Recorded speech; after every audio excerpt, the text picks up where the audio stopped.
ہمیں سپورٹ کرنے کے لیے ہمارے چینل کو ابھی سبسکرائب کر لیں اور بیل کے آئیکن پر کلک کر کے ہماری لیٹسٹ ویڈیو کی نوٹیفیکیشن بر وقت حاصل کریں۔ کیا مستقبل ہوگا تمہارا؟ کیا ساری عمر ان ملاؤں کے سہارے گزارو گی جو پہلے ہی سے شادی شدہ ہوتے ہیں؟ میں تھوڑی دیر سن سی ہو گئی، ہلکے ہلکے چکروں نے سر کو بوجھل کر دیا، بند ہوتی آنکھوں میں روشنی کے لہروں نے پھیل کر دماغ تک رسائی لی اور ایک فلم دماغ کے پردوں پر چلا دی۔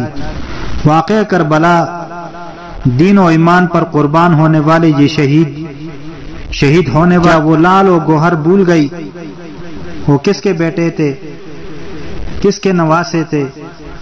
کیا ان کی جوانی نہ تھی؟ کون سی راہ پر چلتے تھے وہ؟ کیا وہ راہ غلط تھی؟ کیا وہ امر نہ ہوئے؟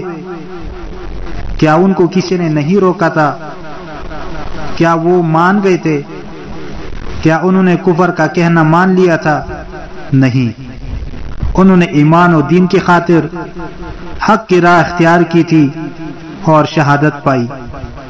تو پھر میں کیا چیز ہوں؟ ان کے پیروں کے خاک، اس خاک کو ناپاک نہیں ہونا چاہیے۔ کہاں بیٹی ہوں بھول گئی، صرف اور صرف ابو کے سوال یاد رہے۔ میں نے کہا بابا جانی مجھے معاف کر دے، عائشہ کا وجود خاکی ہے، فنا ہے۔ ابھی اور اسی وقت اگر عائشہ تڑپ کر جان سے جائے تو ممکن ہے۔ یہ آپ بھی سمجھتے ہیں کہ موت کا کوئی وقت نہیں، تو کیا آپ مجھے دیکھ پائیں گے زندگی بھر؟ اس دنیا کے فیصلے ابد سے جڑے ہیں، یہ آپ بھی سمجھتے ہیں، ورنہ تو دوسرا جنم کوئی حقیقت نہیں رکھتا۔ میرے پرورش تو ماں اور باپ نے کی تھی، آپ کی پرورش تو بن ماں باپ کے ہوئی۔ اس وقت آپ کو گمان تھا کہ آپ اس مرتبہ پر ہوں گے۔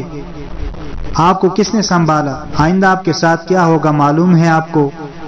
اس دنیا میں انسان اپنے ایمان اور نیت پر صلہ پاتا ہے۔ ایک چور وہ صلہ نہیں پا سکتا جو ایک ایماندار صلہ پائے گا دنیا میں۔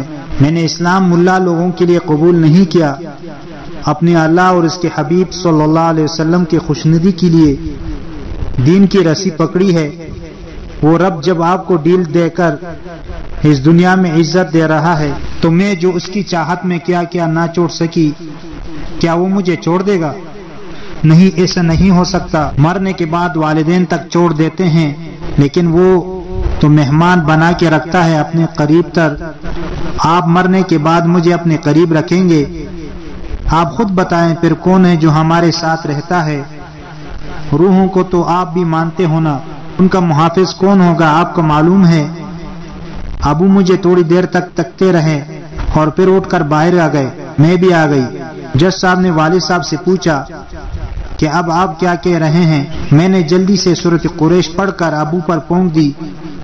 میں مسلسل یہ سورت پڑھتی رہی، کبھی مریم پر کبھی والد صاحب پر پھونکتی رہی، کیونکہ مریم بھی کمزور طبیعت کی ہے، مجھے اس سے ڈر لگ رہا تھا۔ والد صاحب گوایا ہوئے جج صاحب، میں نے پورا زور لگا لیا، لیکن میری بیٹیاں میری قسمت میں نہیں ہے، لہٰذا جو یہ چاہتی ہے ہم مجبور ہے۔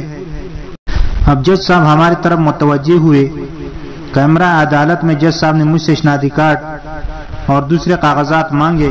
وہ سب تو مدرسے میں ہی رہ گئے، یاد ہی نہ رہے کہ لے کر جانے ہیں۔ جج صاحب غصے سے بولے پیشی پر آئی ہیں اور کاغذات نہیں لائی۔ جج صاحب نے قلم کو ٹیبل پر پٹک دیا۔ اب تو میں رونا دھونا سب بھول گئی اور تو کچھ سمجھ میں نہیں آیا۔ سورۃ قریش پڑھ کر جج صاحب پر پھونک دی۔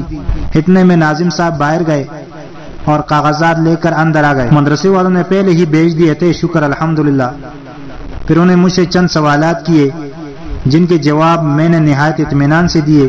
میرے والدین کے بارے میں چند سوال کیے، پھر پوچھا کہ آپ کے اخراجات کون پورا کرتا ہے؟ میں نے کہا ہمارے سارے اخراجات مدرسہ پورے کرتا ہے، ہم وہی رہنا چاہتے ہیں کیونکہ دینی تعلیم ہم وہی رہ کر حاصل کر سکتے ہیں۔ اس کے علاوہ ہمارے سارے حالات ہمارے وکیل کے ذریعے جج صاحب کو معلوم ہو چکے تھے۔ جج صاحبان نے فیصلہ ہمارے حق میں دے کر ہمیں ہماری مرضی پر چھوڑ دیا۔ لہو دے کر چمن میں ہم کلیوں کو نہ کھا رہے، قرض جسم و جان باری تھا لیکن اتار آئے۔